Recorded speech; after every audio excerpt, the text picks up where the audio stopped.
నంద్యాల జిల్లా అహోబిలంలో పారువేట ఉత్సవాలకు యునెస్కో గుర్తింపు తెచ్చేందుకు కృషి చేస్తున్నామని ఎంపీ బైరెడ్డి శబరి అన్నారు. నంద్యాల పట్టణంలో మన ఊరు మన గుడి మన బాధ్యత కార్యక్రమంలో భాగంగా అహోబిల శ్రీ లక్ష్మీ నరసింహస్వామి పారువేట ఉత్సవ శోభాయాత్ర భక్తి శ్రద్ధలతో జరిగింది. నంద్యాల మున్సిపల్ టౌన్ హాల్లో జరిగిన కార్యక్రమంలో ఎంపీ బైరెడ్డి శబరి ముఖ్య అతిథిగా పాల్గొని అహోబిల పారువేట ఉత్సవ పల్లకిలోని శ్రీ లక్ష్మీ నరసింహస్వామి వాళ్లను దర్శనం చేసుకున్నారు.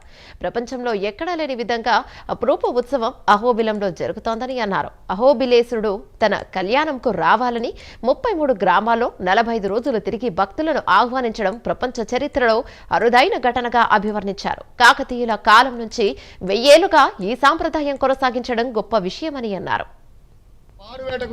దేశంలో ఎక్కడా లేనటువంటి ఈ గొప్ప ఉత్సవానికి ఇంకా చెప్పాలి అంటే భారతదేశంలోనే అతి దీర్ఘకాలంగా the longest celebrated temple festival Ahobilam Paruveta ఉత్సవం. ఈ పారువేట ఉత్సవంలో గొప్ప విషయం ఏమిటంటే ఈనాడు మనం మాట్లాడేటువంటి సౌభ్రాతృత్వం సమానత్వం ఇటువంటివన్నీ మాట్లాడతాం.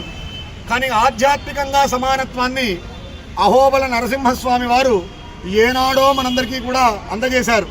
చెంచులు ఈ పారువేట ఉత్సవంలో గొప్ప ప్రాధాన్యతను సంతరించుకున్నటువంటి వారు టెంకాయ కొడితేనే శ్రీవారి పల్లకి పారువేటకు కదులుతుంది.